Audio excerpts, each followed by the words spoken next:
La France qui promet des jeux responsables avec notamment un objectif de zéro déchet, Audrey Racine. Les autorités ont promis monts et merveilles. Oui, des efforts ont été faits, ça c'est indéniable. On va réécouter les engagements environnementaux pris par la France pour ces Jeux par la voix du ministre de la Transition écologique, Christophe Béchu. C'était il y a 2 semaines. On sait que dans les défis qu'il y a devant nous, il y a la lutte contre la pollution plastique. C'est pour ça que c'est un des sujets sur lequel on a, avec la ministre des Sports, le plus investi. On sait qu'on a la question aussi de l'empreinte qu'on laisse. C'est pas un hasard si 95% des sites sur lesquels vont se dérouler les Jeux étaient déjà existants et si on s'est efforcé de construire ce qui manquait plutôt sur des friches pour éviter d'aller faire de l'étalement urbain alors qu'on sait que c'est responsable de la perte de la biodiversité et d'une accélération du dérèglement climatique. Voilà, lutte contre la pollution plastique, infrastructure, évidemment empreinte carbone, on va voir tous ces points. Le gouvernement français avait commencé par promettre des jeux neutres en carbone, c'est-à-dire compenser. Là, je ne vais pas m'étaler, mais la compensation carbone, c'est très contesté et difficile à prouver. Finalement, il est revenu sur cette promesse de neutralité et a promis des jeux sobres. Vous le voyez, un bilan carbone maximum pour l'événement. L'événement a été fixé à 1 580 000 tonnes équivalent CO2 maximum. C'est la moitié du budget carbone dépensé lors des Jeux de Londres ou de Rio. Mais la question, c'est est-ce que les Jeux de Paris respecteront cet objectif ? Toutes sortes de mesures ont été prises, comme le fait de se passer des groupes électrogènes qui fonctionnent au diesel, de proposer des menus végétariens, de ne construire que peu d'infrastructures et réemployer beaucoup, et aussi d'améliorer les transports, etc. Cette stratégie climatique, elle est néanmoins jugée incomplète et manque de transparence selon l'association Carbon Market Watch qui s'est penchée sur l'empreinte de ces JO. Regardez ce qu'elle nous dit, cette association, dans ce rapport.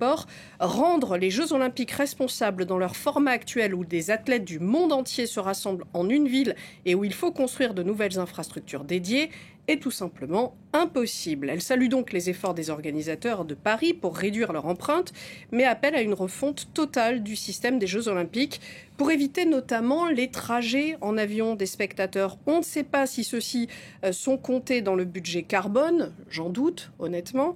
Regardez, Aéroport de Paris, qui est partenaire de l'événement, compte bien accueillir nombre de spectateurs venus de l'étranger. Il devrait être 2 millions à venir de loin pour assister aux compétitions et ça, évidemment, ça émet des gaz à effet de serre. Et on a entendu Christophe Béchu, le ministre, parler de 95% de sites de compétition déjà existants. C'est une économie substantielle. Oui, ça c'était clairement le point fort de la candidature de Paris et la promesse de réutiliser aussi ce qui sera construit, comme le village olympique qui doit devenir un écoquartier avec un minimum de modifications et qui a été pensé pour être le plus bas carbone possible à chaque étape de sa construction. La promesse aussi de démonter d'autres sites qui se veulent légers. C'est vrai que le bâtiment, c'est un secteur qui est très émetteur de CO2. Alors forcément, c'est une bonne idée de faire des économies de ce côté-là. Et pourtant, regardez à nouveau l'analyse de Carbon Market Watch. Pour ces Jeux de Paris, 40% du budget carbone devrait être absorbé par les transports, mais tout de même aussi 32% dans les infrastructures nouvelles, aussi rares soient-elles. Ensuite, il y a des questions aussi sur l'impact environnemental de certaines installations, comme celui de la tour d'arbitrage des compétitions de surf dans le lagon de Teahupo'o à Tahiti. Elle doit être livrée dans les jours à venir, cette tour. Le président polynésien affirme qu'aucun corail n'a été brisé lors de sa construction, de son installation. Mais lors d'essais techniques en décembre dernier, une barge avait endommagé des coraux, provoquant la suspension des travaux. Des mesures auraient été prises depuis pour protéger cet écosystème fragile, précieux surtout actuellement en cas de surchauffe des océans. Les coraux meurent par milliers. Et puis il y a aussi la piscine olympique d'Aubervilliers au nord de Paris. Elle vient d'être livrée. Finalement, elle n'empiète pas sur les jardins ouvriers adjacents, mais au prix d'une bataille juridique féroce de leurs défenseurs.